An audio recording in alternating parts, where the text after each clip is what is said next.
A very good morning to all of you students. In today's our English grammar class, we will discuss our topic the sentence.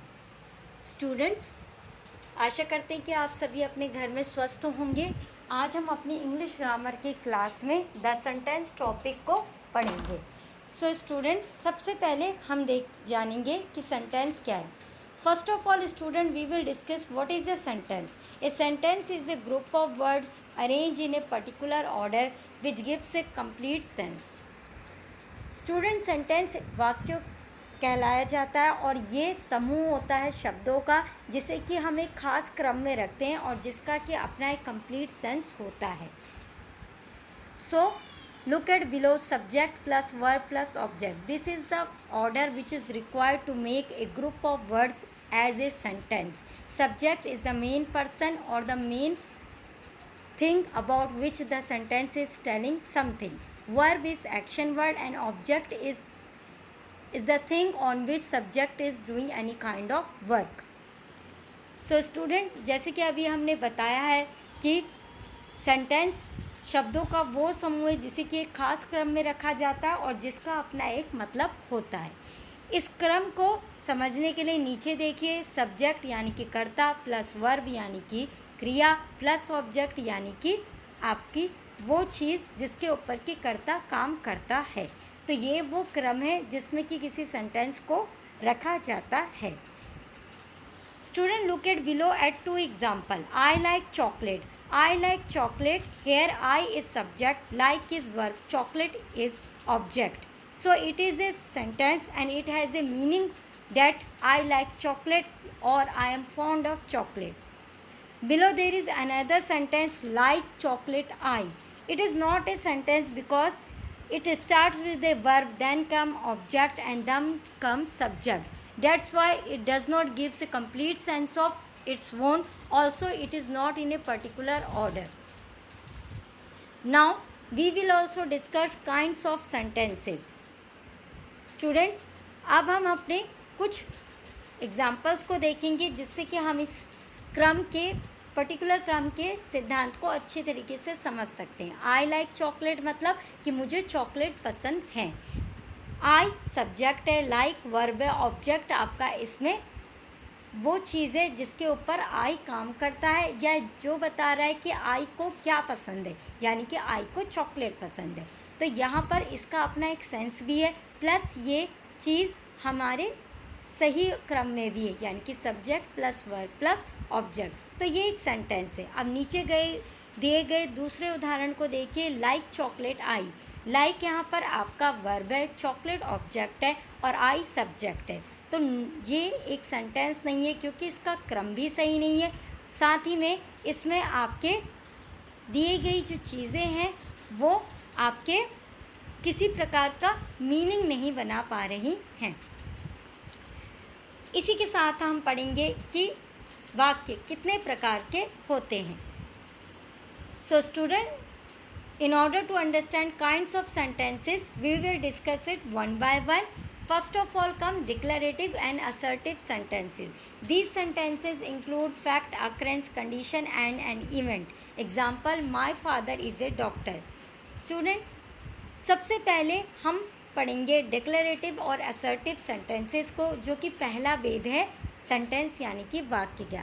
इसमें हम उन वाक्यों को include करते हैं या शामिल करते हैं जिनमें हम फैक्ट, किसी चीज़ के अकरेंस यानी कि कब वो हुई है, कोई कंडीशन यानी कि उसकी स्थिति, एन इवेंट या कि कोई कार्यक्रम कभी हुआ है, उसके बारे की डिटेल्स को हम लोग देते हैं।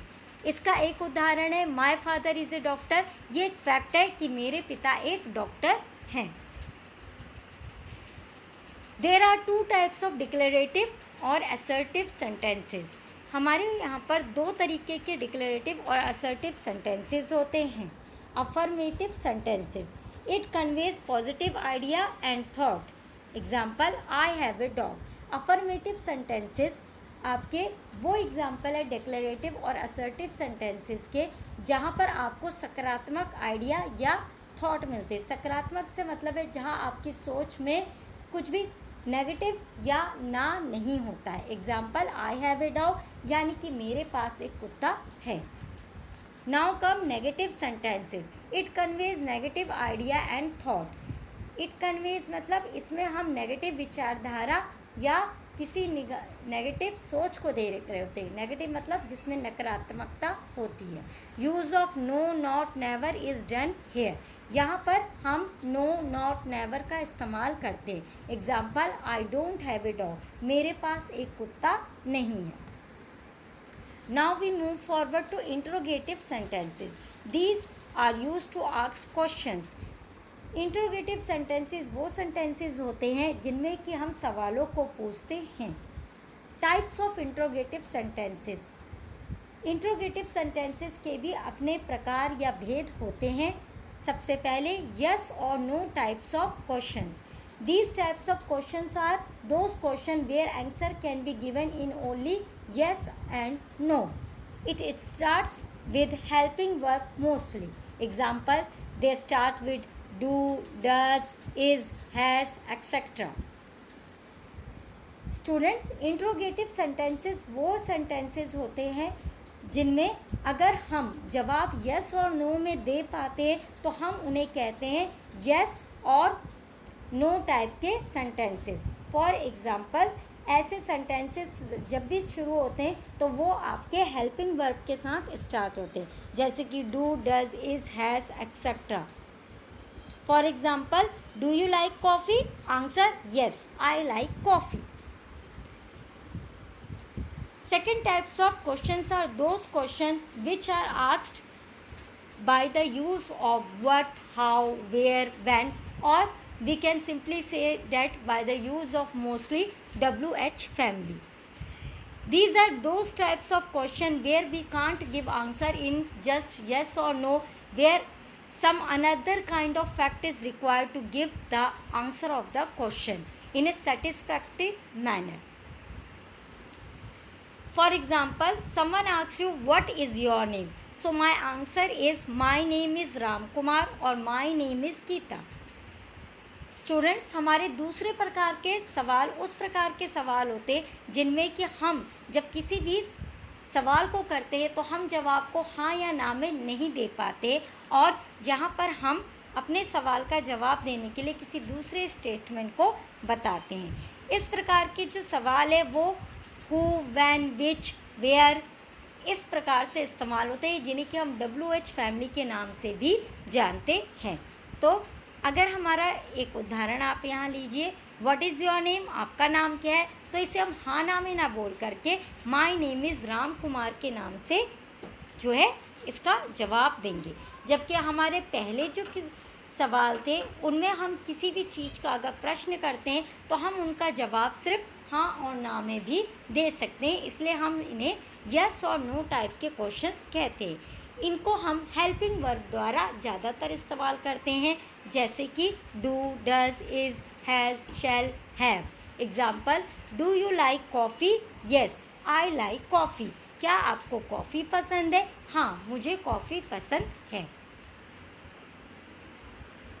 Students, now come imperative sentences. These sentences include order, command, request, suggestion.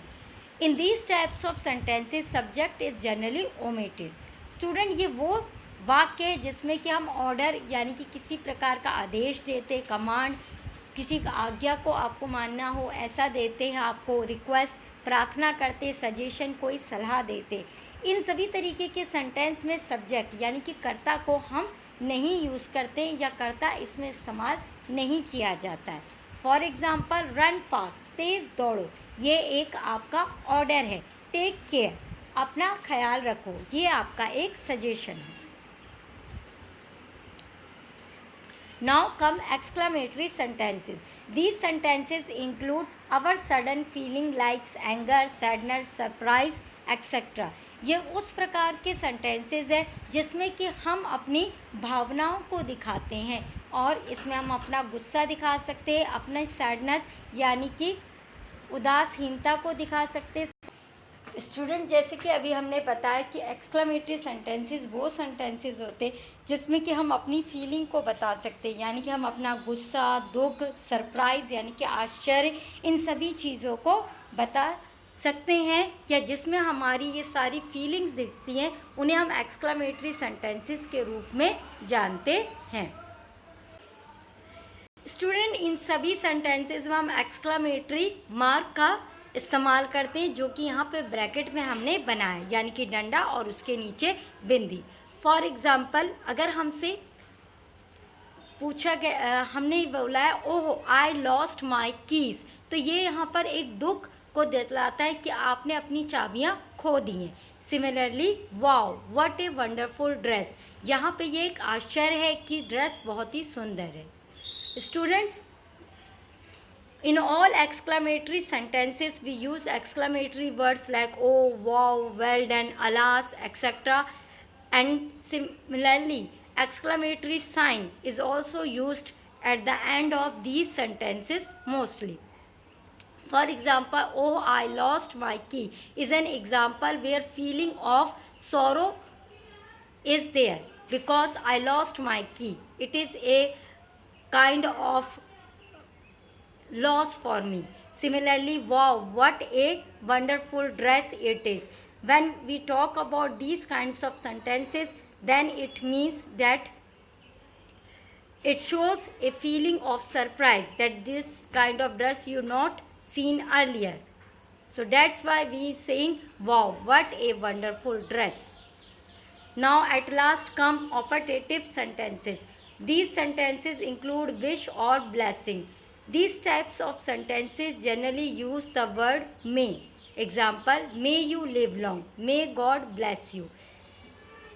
Students, operative sentences वो सेंटेंसेस है जिसमें कि हम किसी प्रकार की विश यानी कि किसी प्रकार की कामना करते या किसी प्रकार की ब्लेसिंग्स को यानी कि आशीर्वाद को प्रदान करते हैं। इस तरीके के सेंटेंसेस में मे का इस्तेमाल होता है। एग्जाम्पल है मे यू लिव लॉन्ग, यानी कि आप जीते रहें या आपकी उम्र लंबी हो। गॉड ब्लेस यू, यानी कि भगवान आपको आशीर्वाद दे या भगवान का आपके ऊपर हाथ रहे। इस तरीके के sentence. So students, hope you like this session. Thank you and have a great day. Student, हम आशा करते हैं कि आपको आज का सेशन पसंद आया होगा। आपका दिन शुभ रहे। Thank you.